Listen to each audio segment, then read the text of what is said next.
뉴스타트 3부로 이어갑니다. 국회 보건복지위원회가 소위원회를 열고 간호법을 여야 합의로 처리했습니다. 간호법 제정안은 전공의 집단사직 사태로 생긴 의료 공백을 메워온 진료지원 피해 간호사의 의료회계를 법으로 보호하는 것을 골자로 합니다. 소위를 통과한 안은 피해 간호사가 전문 간호사 자격을 보유하거나 보건복지부령으로 정하는 임상 경력, 교육과정 이수에 따른 자격을 보유하도록 했습니다. 구체적인 업무 범위는 보건복지부령으로 정하는 것으로 조율됐습니다. 또 다른 쟁점이었던 간호조무사의 학력 기준은 법안에서 빠지고 추가 논의를 이어간다는 민주당의 입장이 부대 의견에 반영됐습니다. 법안은 오늘 오전 복지위 전체 회의와 법제사법위원회를 거쳐 오후에 예정된 본회의에서 최종 통과될 전망입니다. 네, 이런 가운데 대한의사협회는 정부와 국회가 간호법 제정 시도를 즉각 중단해야 한다고 촉구했습니다. 임현택 의협회장은 국회 앞에서 열린 긴급 시국선언에서 당장의 위기만 모면하고자 더 큰 부작용을 양산할 수 있는 진료지원 간호사를 활성화하겠다는 저의를 이해할 수 있는 국민은 결코 없을 것이라며 이같이 밝혔습니다. 이어 내일 총파업을 예고한 보건의료노조를 달래기 위해서 정부가 간호법 제정을 추진한다면 14만 의사들의 불같은 저항과 투쟁에 직면하게 될 것이라고 경고했습니다. 윤석열 대통령이 내일 오전 10시 용산 대통령실에서 기자회견을 갖고 각종 현안에 직접 답합니다. 국민연금을 포함해서 교육, 의료, 노동, 개혁과 저출생 대응까지 정부의 핵심 개혁 과제와 또 향후 국정 방향을 밝히는 브리핑도 함께 진행됩니다. 신윤정 기자입니다. 또 앞으로 이런 기회를 더 자주 만들어서 여러분들 뵙도록 이렇게 하겠습니다. 지난 5월 9일 취임 2주년 기자회견 마무리 발언에서 약속한 대로 윤석열 대통령이 110일 만에 다시 기자회견을 엽니다. 당시 기자회견은 1년 9개월 만이었는데 짧아진 주기만큼 소통 강화 실천 의지로 보입니다. 이번에도 정치 현안과 외교 안보, 경제, 사회 등으로 분야를 나눠 대략 1시간 동안 15개에서 20개의 질문을 받을 것으로 전망됩니다. 지난 기자회견에서 김건희 여사 관련 의혹에는 사과하고 최상병 특검에 대해선 공수처 수사 결과 뒤 조건부 수용 가능성을 밝힌 윤 대통령. 두 사안과 관련한 수사 과정에서 논란과 의혹, 야당의 공세가 여전한 만큼 질문이 예상되는데 윤 대통령이 변화된 입장을 내놓을지 주목됩니다. 한동훈 호와의 당정 관계, 이재명 대표가 제안한 영수회담 등 달라진 정치 지형 속 민감한 현안에 대해서도 처음 입장을 밝힐 전망입니다. 기자회견에 앞서 국정브리핑이 2층 집무실에서 생중계 담화 형식으로 진행되는데 핵심 키워드는 민생, 안전, 개혁, 소통입니다. 대한민국의 100년 대계와 직결되는 핵심 국정과제에 대한 대통령의 비전과 포부를 상세하게 국민들 앞에 밝힐 예정입니다. 국민연금 정부개혁안의 큰 틀의 방점이 찍힐 것으로 보이는데 세대 간 형평성과 재정 지속성을 올릴 구조개혁 필요성을 강조할 것으로 예상됩니다. 대통령실 관계자는 연금을 포함해 노동, 의료, 교육개혁과 저출생 대응 등 핵심 개혁 과제 및 향후 국정 방향을 국민들에게 소상히 설명할 예정이라고 말했습니다. 지난 기자회견 이후에도 윤 대통령의 지지율은 답보 상태, 산적한 현안도 여전합니다. 임기 반환점을 앞두고 진행되는 이번 회견에서 국민 설득에 얼마나 성공할지도 향후 국정 동력의 관건이 될 전망입니다. YTN 신윤정입니다. 네, 오늘의 주요 국회 일정입니다. 여야는 오늘 국회 본회의를 열고 비쟁점 민생 법안을 처리합니다. 전세사기 피해자 인정 범위를 확대한 전세사기 특별법 개정안과 양육 의무를 저버린 부모의 상속권을 제한하는 구하라법 등 40건 안팎의 법안이 대상이 될 것으로 보입니다. 본회의에 앞서서 여야 원내대표는 대통령 제2요구권 행사로 국회에 돌아온 방송사법과 전국민 25만 원 지원법 등 법안도 재표결을 위해서 본회의에 올릴지 여부를 논의한다는 계획입니다. 국민의힘 한동훈 대표는 오늘 여당 소속 보건복지위원회 의원들과 의정 갈등 해소를 위한 대책을 논의합니다. 복지위 여당 간사인 김미애 의원 등이 참석할 예정인데 한 대표는 지난주 전공의 단체 대표와의 비공개 면담 내용을 공유할 예정입니다. 또 보건의료 노조의 파업 관련 진행 상황 등 의정 갈등을 둘러싼 현안 정보를 공유할 걸로 보입니다. 모레 윤석열 대통령과의 만찬 회동을 앞둔 만큼 윤 대통령과 정부 측에 제시할 중재안을 함께 모색할 가능성도 있습니다. 코로나19 확진으로 병원 입원 치료를 받아왔던 더불어민주당 이재명 대표가 오늘 당무에 복귀합니다. 이 대표는 복귀 첫 일정으로 최고위원 회의를 주재하는데 공개 발언으로 지역사랑 상품권을 통한 내수 진작 등 민생 회복 방안을 제안할 예정입니다. 앞서 이 대표는 이번 기간 중에 의료대란 진상조사비 구성과 딥페이크 성범죄 대책을 지시하기도 했습니다. 네, 어젯밤 인천에 있는 한 교차로에서 신호를 위반하고 달리던 버스가 택시를 들이받는 사고가 발생했습니다. 대전에서는 아파트에서 불이 나 주민 11명이 병원으로 옮겨졌습니다. 밤사이 사고 소식 김다은 기자가 전합니다. 기울어진 버스 한 대가 인도 위에 올라와 있습니다. 택시는 앞부분이 찌그러진 채 도로 위에 멈춰 섰습니다. 어젯밤 10시 50분쯤 인천 구월동에 있는 교차로에서 신호를 위반하고 달리던 버스가 택시를 들이받았습니다. 완전 팡 하는 소리가 나서 봤더니 저렇게 사고가 나 있었거든요. 근데 그때 이미 버스가 인도로 올라가 있는 상태였고. 이 사고로 버스와 택시 승객 그리고 택시기사 등 3명이 다쳐 병원으로 옮겨졌습니다. 1톤짜리 탑차가 버스 정류장을 덮쳤습니다. 승용차는 충돌 충격에 문이 크게 찌그러졌습니다. 오늘 새벽 1시 20분쯤 경기 안양시 동안구에 있는 한 아파트 입구 앞에서 승용차와 1톤 탑차가 부딪혔습니다. 편의점 뭘 먹다가 편의점이 뒤쪽에 있거든요. 엄청난 소리 때문에 막 튀어나왔어요. 문이 안 열려요. 그래서 제가 문 여는 거 도와주고. 이 사고로 승용차 운전자가 다쳐 병원으로 옮겨졌습니다. 경찰은 승용차가 아파트 입구를 빠져나오는 과정에서 사고가 났다는 탑차 운전자 진술 등을 바탕으로 정확한 사고 경위를 조사하고 있습니다. 어제 저녁 8시쯤엔 대전 대덕구 읍내동에 있는 18층짜리 아파트 15층에서 불이 났습니다. 불은 30여 분 만에 꺼졌지만 주민 11명이 연기를 들이마셔 병원으로 옮겨졌습니다. 소방당국은 펑하고 터지는 소리가 났다는 주민들의 말에 따라 정확한 화재 원인과 피해 규모를 조사하고 있습니다. 이보다 1시간 앞선 어제 저녁 7시 10분쯤엔 울산 중산동에 있는 자동차 배터리 조립 공장에서 불량으로 확인된 제품을 해체하다 불똥이 튀는 사고가 일어났습니다. 이 사고로 20대 남성 노동자 2명이 얼굴 등에 화상을 입고 병원으로 옮겨졌습니다. 경찰은 현장 안전관리가 제대로 됐는지 등을 조사하고 있습니다. YTN 김다현입니다. 오늘 새벽 1시 20분쯤 서울 역삼동에 있는 한 도로에서 40대 운전자 A씨가 몰던 SUV가 중앙선을 침범해 마주오던 승용차를 들이받았습니다. 경찰 음주 측정 결과 A씨는 면허 취소 수준의 만취 상태인 것으로 드러났습니다. 두 운전자 모두 크게 다치진 않은 거로 파악된 가운데 경찰은 블랙박스 영상 등을 토대로 자세한 사고 경위를 조사하고 있습니다. 경북 문경경찰서는 동네 후배를 때리고 차에 가둬 납치한 혐의로 20대 2명을 검거하고 나머지 3명을 쫓고 있습니다. 이들 일당은 지난 24일 새벽 경북 문경에 있는 술집에서 10대 지인을 때리고 차에 태워 납치하다가 주민 신고를 받고 출동한 경찰을 보고 도망친 혐의를 받습니다. 일당 5명 중 2명을 검거해 이 가운데 1명을 구속한 경찰은 CCTV 등을 통해 나머지 3명을 쫓고 있습니다. 만삭의 산모가 응급 분만을 할 병원을 찾지 못해서 결국 구급차 안에서 출산을 했습니다. 충남 소방본부는 어제 새벽 5시 20분쯤 충남 서산에서 진통을 느낀 산모 A씨가 근처 병원 응급실을 찾았지만 응급 분만을 담당할 의사가 없었다고 밝혔습니다. 소방당국은 서산과 가까운 지역병원 4곳을 물색했지만 역시 수술할 의사가 없었다며 서산에서 100km 정도 떨어진 경기도 수원 종합병원에서 응급분만이 가능하다는 연락을 받고 가던 도중 A씨가 구급차 안에서 아기를 낳았다고 덧붙였습니다. 수원병원에 도착한 A씨와 아기는 현재 건강한 상태인 것으로 알려졌습니다. 앞서 지난 15일에도 충북 음성에서 산모가 구급차에서 아기를 낳는 일이 있었습니다. 지난달 경기도 양주에서 5살 아이를 학대해 숨지게 한 태권도장 관장 최모 씨에 대한 첫 재판이 진행됐습니다.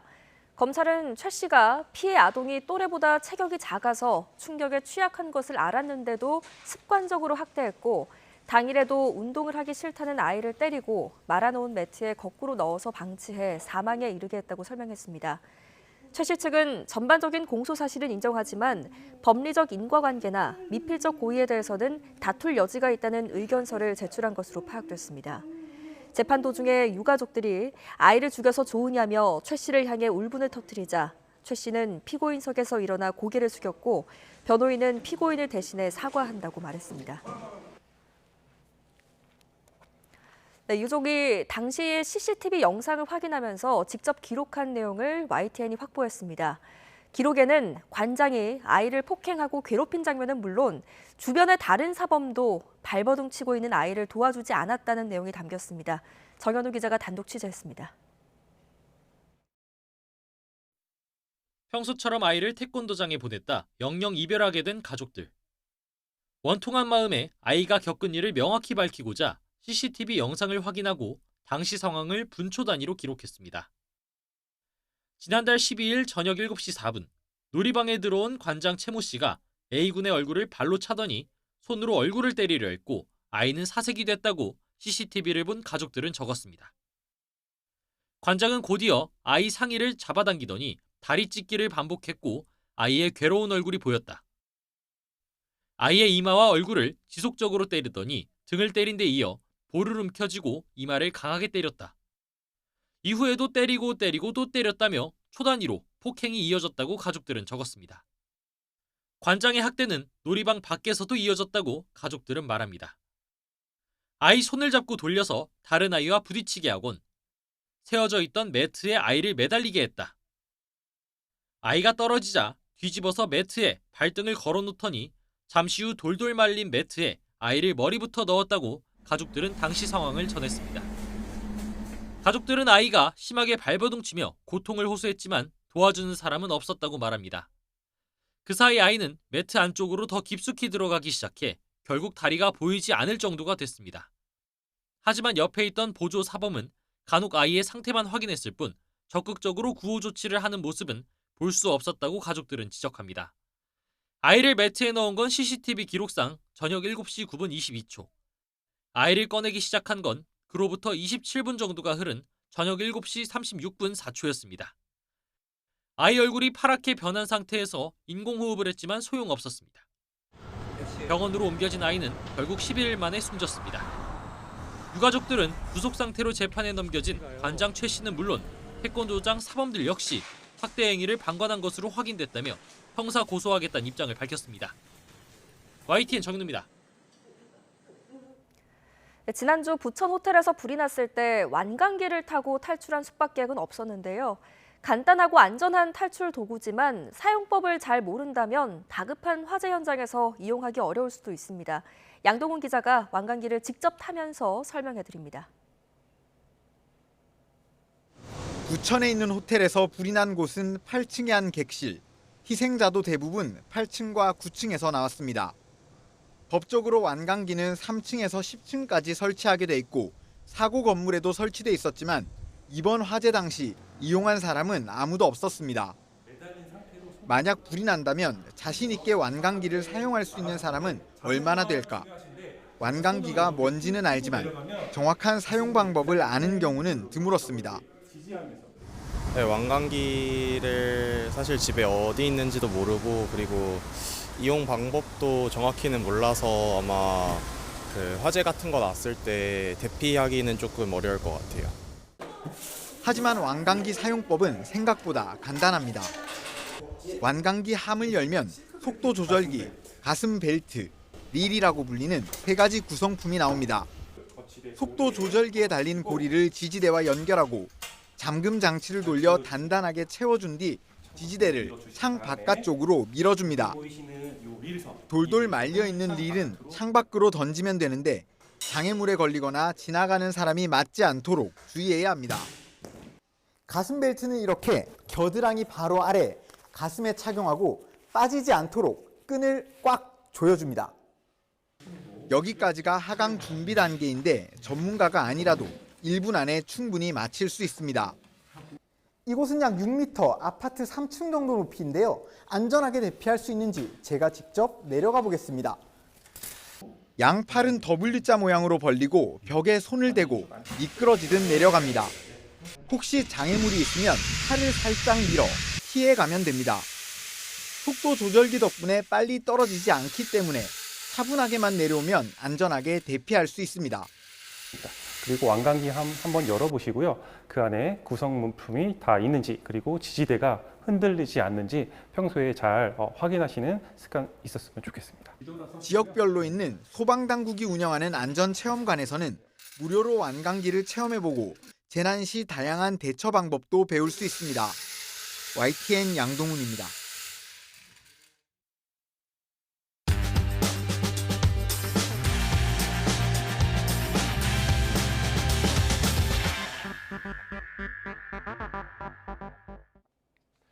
(8월 28일) 수요일 스타트 브리핑 시작합니다. 먼저 조선일보입니다. 전 세계 아미가 두동강이 났습니다. BTS 멤버 슈가의 전동 스쿠터 음주 사건이 발단인데요. 국내 팬들은 슈가가 탈퇴해야 한다, 해외 팬들은 너무 가혹한 거 아니냐 라면서 팽팽하게 맞서고 있습니다. K아미들은 단단히 뿔이 났습니다. 슈가가 경찰에 최초 진술한 내용이 사실과 다른 게 밝혀졌죠.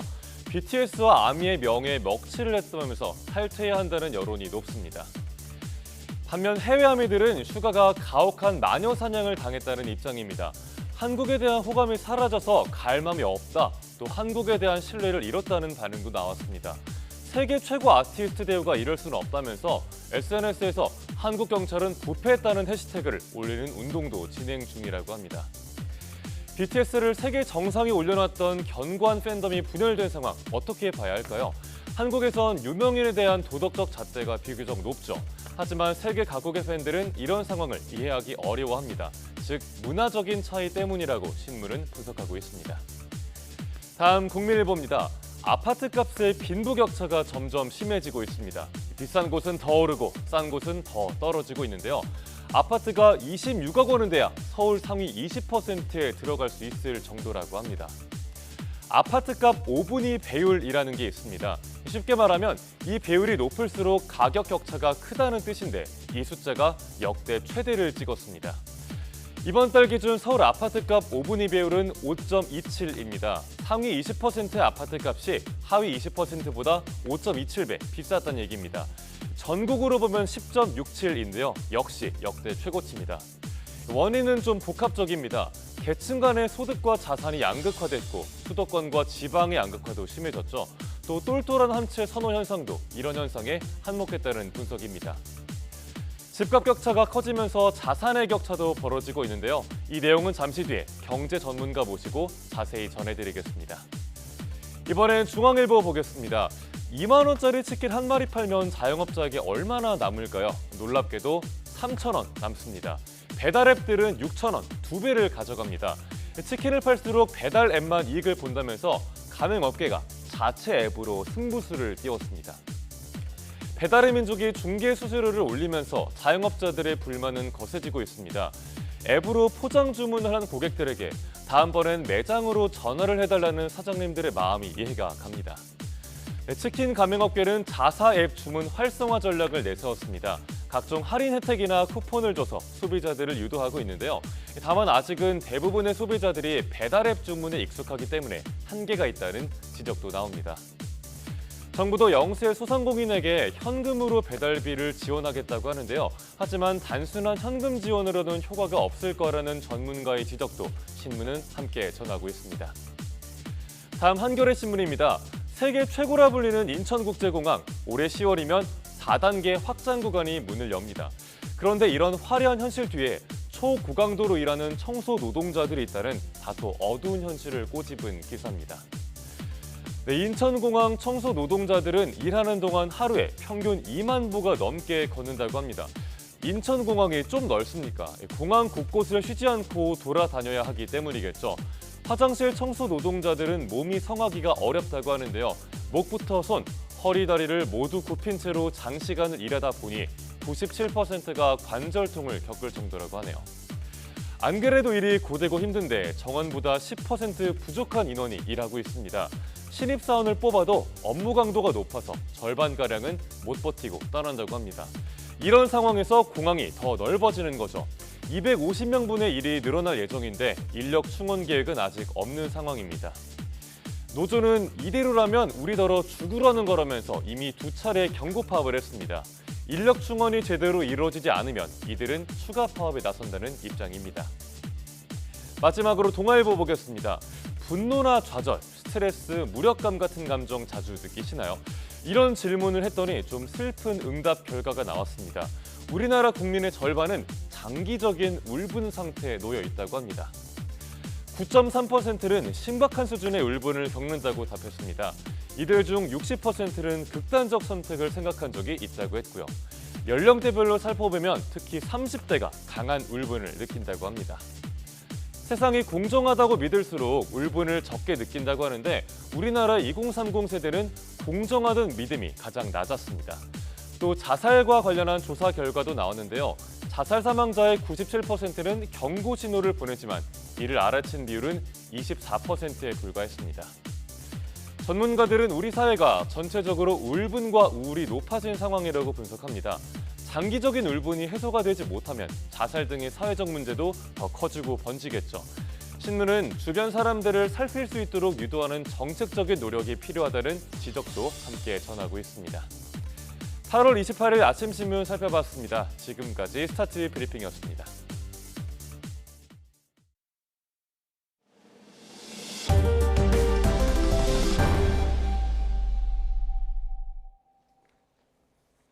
정부가 인구 감소 지역에 있는 중소기업에 3,700억 규모의 특례 대출과 전액 보증 혜택을 주기로 했습니다. 이 중소기업을 살려 지역 경제에 활력을 불어넣겠다는 계획인데요. 이상민 행정안전부 장관의 발표 들어보시죠.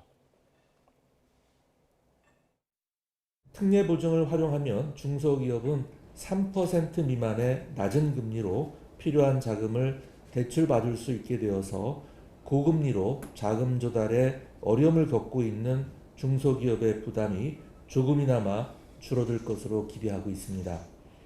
이번 특례 보증 제도 도입으로 인구 감소 지역의 중소기업이 더욱 성장해서 지역 경제가 다시 도약하는 그러한 전기를 맞이할 수 있기를 기대합니다. 농림축산식품부가 추석을 앞두고 송미령 장관 주재로 매일 배추 등 추석 성수품 수급 상황을 점검하기로 했습니다. 농식품부는 배추의 경우 고온 피해가 일부 있지만 정부 비축 물량을 하루 최대 400톤씩 투입해 공급량이 늘어날 것으로 전망했습니다. 사과와 배는 추석 주 품종인 홍로와 신고의 출하량이 늘고 있어 안정적으로 공급할 수 있을 걸로 내다봤습니다. 한우 가격은 당분간 약세를 보일 것으로 전망된 가운데 돼지고기는 수요 증가로 가격이 올랐지만 공급 여력은 충분한 걸로 파악됐습니다.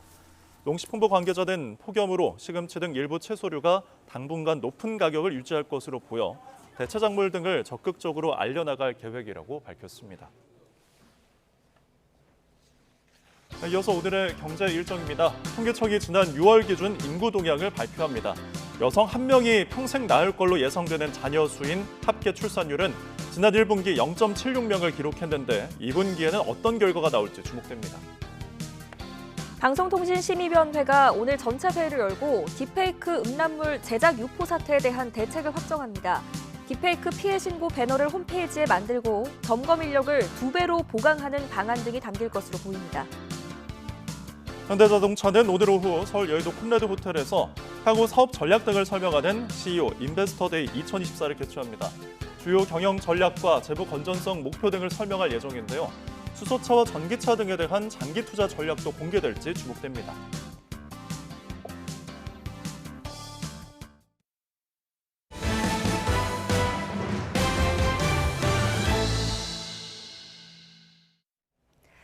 미 대선 주자가 최종 확정된 이후 진행된 여론조사에서 해리스 후보가 트럼프 전 후보를 근소한 차로 앞선 것으로 확인됐습니다. 하지만 전당대회에 따른 컨벤션 효과는 보지 못한 것으로 나와서 진검승부는 다음 달 10일 열릴 첫 TV 토론에서 우선 가려질 것으로 보입니다. 김지영 기자가 정리했습니다. 민주당 전당대회를 마친 다음 날부터 사흘간 실시한 여론조사에서 해리스 부통령은 트럼프 전 대통령보다 4%포인트 높은 48%의 지지율을 기록했습니다. 전주와 같은 격차를 보이면서 전당대회에 따른 상승세는 관측되지 않았다는 해석이 나옵니다. 하지만 해리스는 트럼프와의 맞대결 성사 이후 1일 추적 조사에서 한 번도 진 적이 없다는 게 조사기관의 설명입니다. 여기에 두둑한 후원금 확보를 기반으로 전당대회 이후 7개 경합주에서 새로운 광고를 선보이는 등 경합주 공략에 적극 나서고 있습니다. We should be doing everything we can to make it more affordable to buy a home, not less. 친근한 서민 이미지로 전당대회장을 누빈 팀월즈 부통령 후보의 호감도 상승도 해리스 진영에선 호재입니다. 반면 로이터 통신 여론조사에서는 선거 핵심 정책 이슈인 경제 및 범죄 문제에 대한 트럼프 전 대통령의 우위가 약화한 것으로 조사됐습니다. 트럼프 진영에선 대선 레이스 중도 하차 이후 트럼프 지지를 선언한 로버트 케네디 주니어의 트럼프 정권인수팀 합류에 따른 효과에 기대를 걸고 있습니다. But it really is an amazing realignment that we're witnessing in American politics, that Robert F. Kennedy is endorsing Donald J. Trump for president. 지지율 격차가 크지 않은 상황에서 전문가들은 다음 달 10일로 예정된 두 후보 간 첫 대선 TV 토론을 핵심 변수로 꼽고 있습니다. 그런 만큼 TV 토론 방식을 둘러싼 양측의 기싸움이 치열한 가운데 불참을 시사했던 트럼프 전 대통령은 CNN 때와 같은 방식으로 민주당과 합의했다고 밝혀 눈길을 끕니다. YTN 김지영입니다. 미국 공화당 후보 트럼프 전 미국 대통령이 재임 당시 한미 군사훈련은 도발적이고 돈 낭비라고 말했다는 증언이 나왔습니다. 또 문재인 전 대통령은 방미 때 김정은의 핵무기가 방어용이라고 말해서 미국 측의 반발을 부른 것으로 알려졌습니다. 워싱턴에서 권준규 특파원입니다. 트럼프의 첫 국가안보 보좌관이었던 맥메스터의 회고록, 우리 자신과의 전쟁의 한 대목입니다. 트럼프 취임 첫 해인 2017년 미중 정상회담에서 시진핑은 맨발인 사람은 좋은 신발을 신은 사람을 무서워하지 않는다며 북한 제재 무용론을 강조했습니다. 그러자 트럼프는 일본, 한국 등 다른 나라들도 핵무기가 필요하다는 결론을 내리면 어떻게 되냐며 중국을 압박했습니다. 하지만 넉 달 뒤 트럼프가 중국을 국빈 방문했을 때는 분위기가 달라졌습니다. 한미 군사훈련은 도발적이라는 시 주석 견해에 트럼프가 동의하고 돈 낭비라고까지 말했다는 겁니다. 급기야 북한 핵동결과 한미 훈련 중단을 거래하는 동결 대 동결 제안에 트럼프가 동조하자 맥메스터는 시진핑이 이겼다는 메모를 존 켈리 비서실장에게 건넸다고 회상했습니다. 2017년 6월 문재인 전 대통령의 방미 때 상황도 회고록에 담겼습니다. 문 전 대통령은 핵을 포기한 뒤 축출됐던 후세인과 카다피처럼 김정은도 방어를 위해 핵이 필요하다고 믿고 있을 뿐이라고 말했고, 펜스 전 부통령은 김정은이 공격 목적으로 핵을 원할 가능성을 고려해야 한다며 문 전 대통령을 반박했다고 전했습니다. 또 북한이 대륙간 탄도미사일인 화성 14형을 발사했을 당시 정의용 전 안보실장은 그 미사일을 ICBM이라고 부를 준비가 안 됐다고 말해 맥메스터는 ICBM을 정의하는 건 당신이 아니라고 지적했다고 회고했습니다. 문 전 대통령이 사드 배치를 재고하겠다는 입장을 밝히자 트럼프가 격노하며 사드 배치 비용을 한국이 내도록 하겠다고 말했다는 대목도 등장합니다. 트럼프와 잦은 갈등으로 13개월 만에 경질된 맥메스터는 이번 책을 통해 트럼프가 외교 안보 협상에서 얼마나 취약했는지 되짚고 있습니다. 맥메스터는 트럼프가 한국으로부터 미군 주둔에 필요한 모든 비용에 더해서 이익도 챙기라고 말했다고 회고록에 썼습니다. 워싱턴에서 YTN 권준규입니다.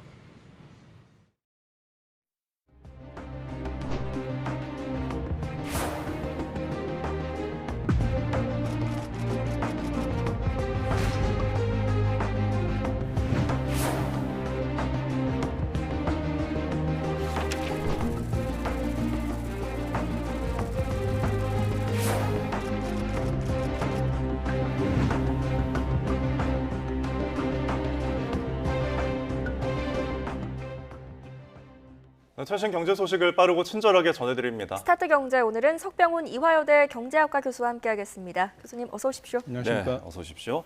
자, 예산안과 관련된 이 얘기 먼저 해볼게요. 지금 677조 원 규모로 편성이 됐는데 3% 안팎 증가거든요. 이게 결국은 크게 늘어나지 않은 거죠? 예, 그렇습니다. 우리가 그 예산안이 긴축 재정이냐 아니면 확장 재정이냐를 보는 기준이 있는데요. 그게 경상성장률입니다. 어떻게 경상성장률을 구하냐면 실질 GDP 성장률에다가 물가상승률 전망치를 합친 게 경상성장률이라고 보시면 되는데요.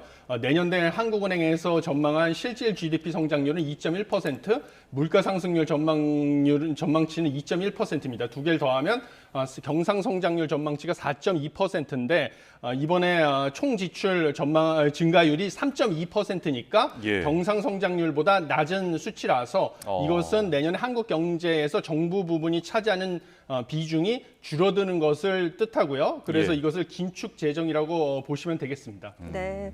지금 이렇게 허리띠를 졸라매는 이유가 뭐라고 보십니까? 이 허리띠를 졸라매는 것은 저는 필요하다라고 보고 있습니다. 왜냐하면 그 IMF에서요, 2021년부터 2028년까지 한국의 GDP 대비 일반 정부 부채 비율의 연평균 증가율이 1.8%로 G7 선진국들 중에서 가장 빠르다라고 추정을 했습니다. 네. 이것은 우리나라의 그 급격한 저출산과 고령화 때문에 우리는 재정의 지속 가능성에 대해서 상당히 우려를 해야 되는 나라이기 때문입니다.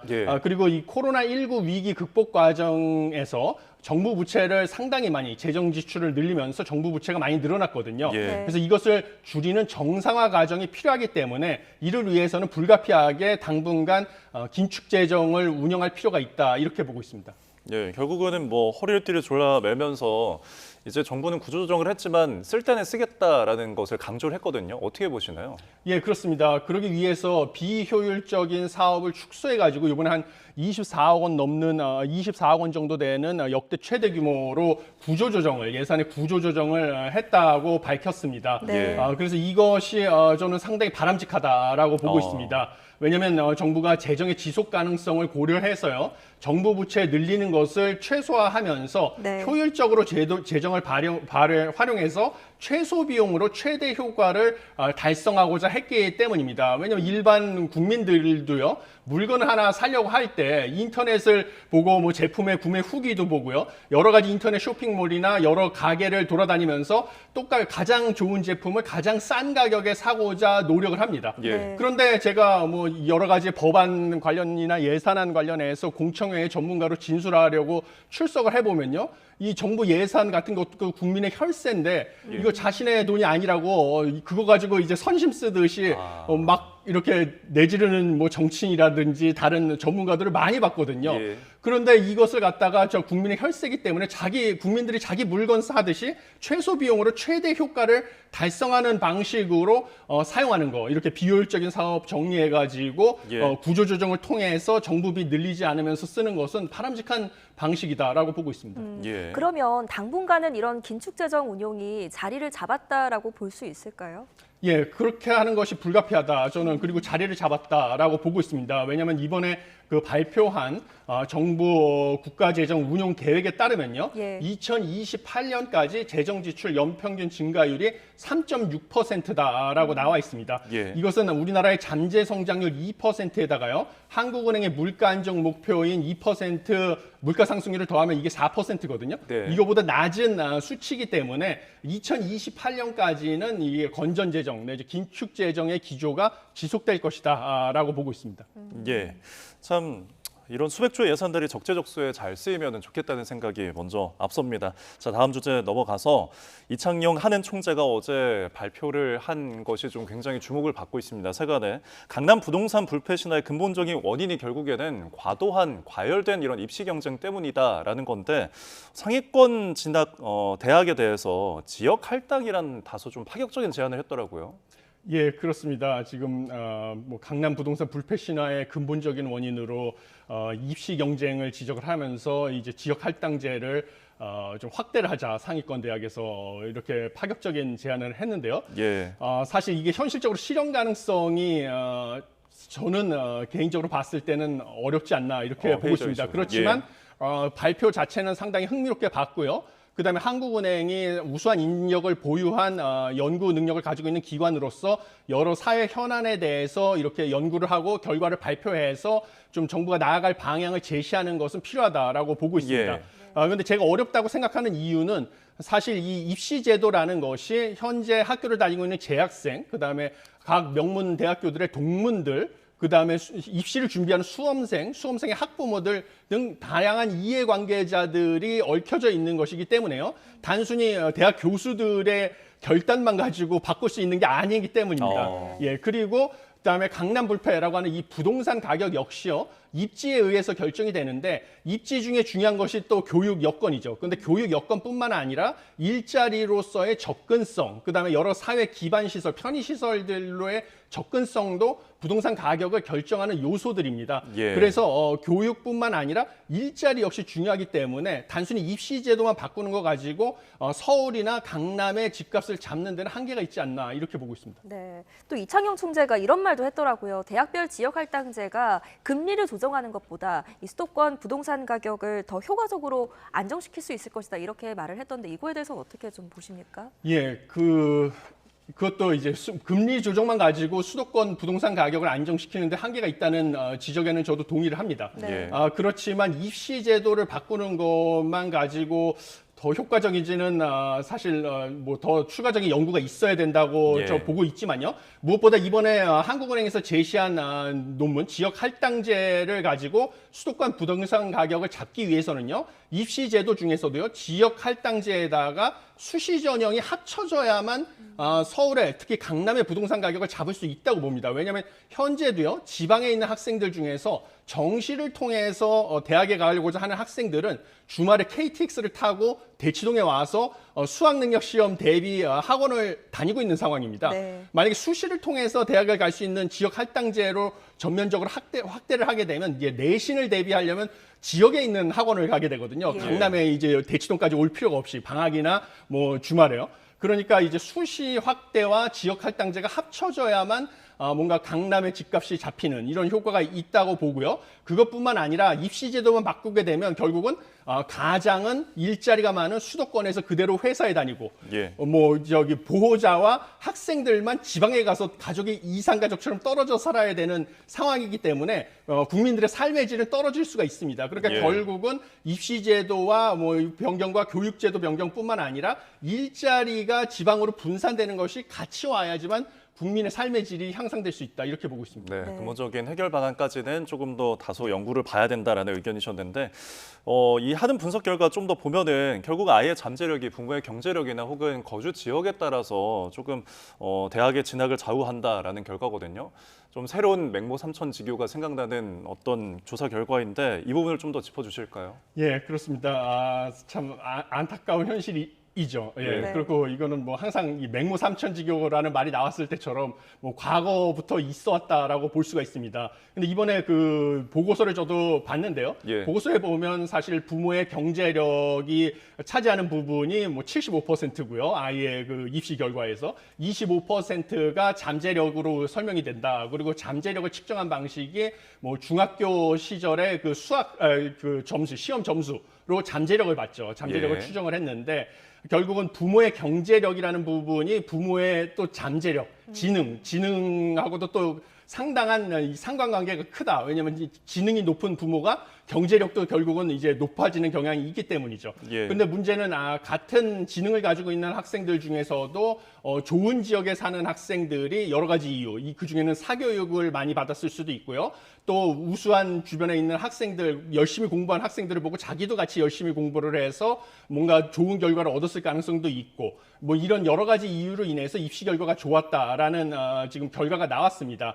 그래서 이런 것을 봤을 때는요, 결국은 뭔가 이번에 한국은행에서 말한 것처럼 뭔가 지역 배분을 통해서 입시 제도를 변경하는 것이 일정 부분 사실 교육 사다리를 활용해 가지고 예. 뭔가 여러 가지 세대 간에 계속 부모의 경제력에 의해서 사회적 지위가 세습되는 것을 막는 효과는 있을 것으로 보이는데요. 또 다른 방식은 사교육에 의해서 그 입시 결과가 결정이 되는 것을 말고 공교육의 질을 강화해서 예. 사교육에 의존하지 않고 공교육을 통해서도 뭔가 좋은 입시 결과를 낼 수 있는 방식으로 하는 것도 좀 고려해 볼 만하다 이렇게 보고 있습니다. 네. 실현 가능성에 대해서는 좀 지켜봐야 할 것 같습니다. 다음 주제로 한번 넘어가 볼게요. 최근에 서울 아파트 거래량도 늘고 또 값도 많이 올랐습니다. 이런 가운데 지금 고가 아파트와 저가 아파트 간의 어떤 격차가 더 늘어나고 있다고 하는데 이거 어떻게 좀 보십니까? 예, 그것은 사실 지금 부동산 시장이요 저점을 찍고 지금 상승 추세로 변화하면 시점에 나오는 티피컬한 현상입니다. 네. 전형적인 현상이라고 봅니다. 왜냐하면 부동산 가격이 저점을 확인하고 상승하기 시작할 때는요. 예. 아까 말씀드린 것처럼 입지가 좋은 곳부터 먼저 가격이 반등하기 시작합니다. 그래서 서울에서 봤을 때는 가장 입지가 좋은 뭐 강남 3구 그 다음에는 이제 마용성이라는 지역이죠. 그 지역부터 부동산 가격이 반등하기 시작을 합니다. 예. 그러다 보니까 강남 3구와 마포구, 성동구, 용산구 같은 지역과 서울 외곽 지역 간의 아파트 가격의 격차가 커지는 것이죠. 그래서 이 강남 3구와 마포구, 성동구, 용산구와 지금 그 외곽 지역 간에 지금 5분위 배율이라고 했어요. 상위 20% 아파트 가격 평균 가격과 하위 20% 아파트 평균 가격 간의 비율. 그래서 상위 20%는 26억, 하위 20%는 5억으로 이 격차가 크게 벌어졌습니다. 근데 시간이 지나면 이제 하위 20%의 아파트 가격도 다시 상승을 하게 돼 있습니다. 왜냐하면 상위 20%의 아파트 가격을 감당할 수 없는 실수요자들이 더 낮은 지역의 아파트를 구매하기 때문입니다. 네. 근데 이런 현상은 당연히 이제 서울과 지방 간에도 벌어지고 있거든요. 예. 그래서 이거는 이제 상승 추세로 변했을 때 나타나는 현상이다. 이렇게 보시면 되겠습니다. 네, 이 현상 또한 계속 추이를 지켜봐야 될 것 같습니다. 자, 끝으로 뉴욕 증시 한번 짚어보겠습니다. 이제 엔비디아 실적 발표를 앞두고 있는데요. 예, 그렇습니다. 지금 뉴욕 증시는 소폭이지만 일제히 상승을 했습니다. 그래서 예. 다우존스 지수, 나스닥, S&P 500 지수가 다 조금씩 상승을 했는데요. 엔비디아 실적 발표를 앞두고 지금 투자자들이 관망세를 취한 것으로 보입니다.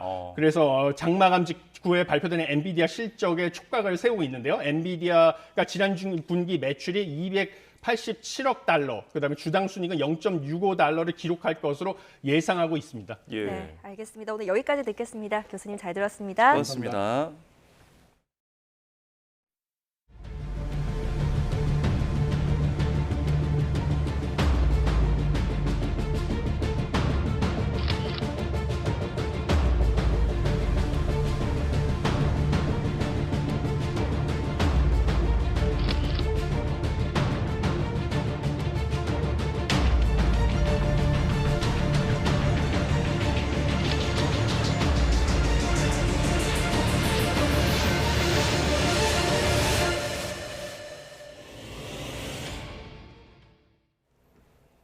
네, 밤사이 서울 등 곳곳에서 열대야가 주춤하고 있지만 제주에서는 연속 열대야 역대 1위를 기록했습니다. 네, 일본으로 향하는 태풍 산산의 영향으로 동해안과 제주에는 비가 이어지겠고 남해 먼바다에는 태풍특보가 내려졌습니다.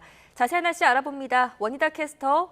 네, 상암동 야외 스튜디오에 나와 있습니다. 네, 서울은 밤 공기도 한결 나아진 것 같은데 제주는 열대야 연속 1위가 됐죠?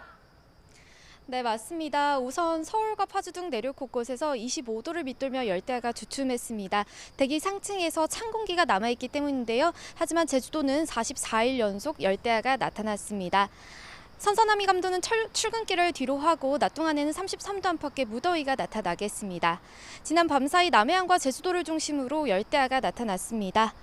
특히 제주는 44일째 열대야가 지속하며 열대야 연속 일수 역대 1위 기록을 경신했습니다.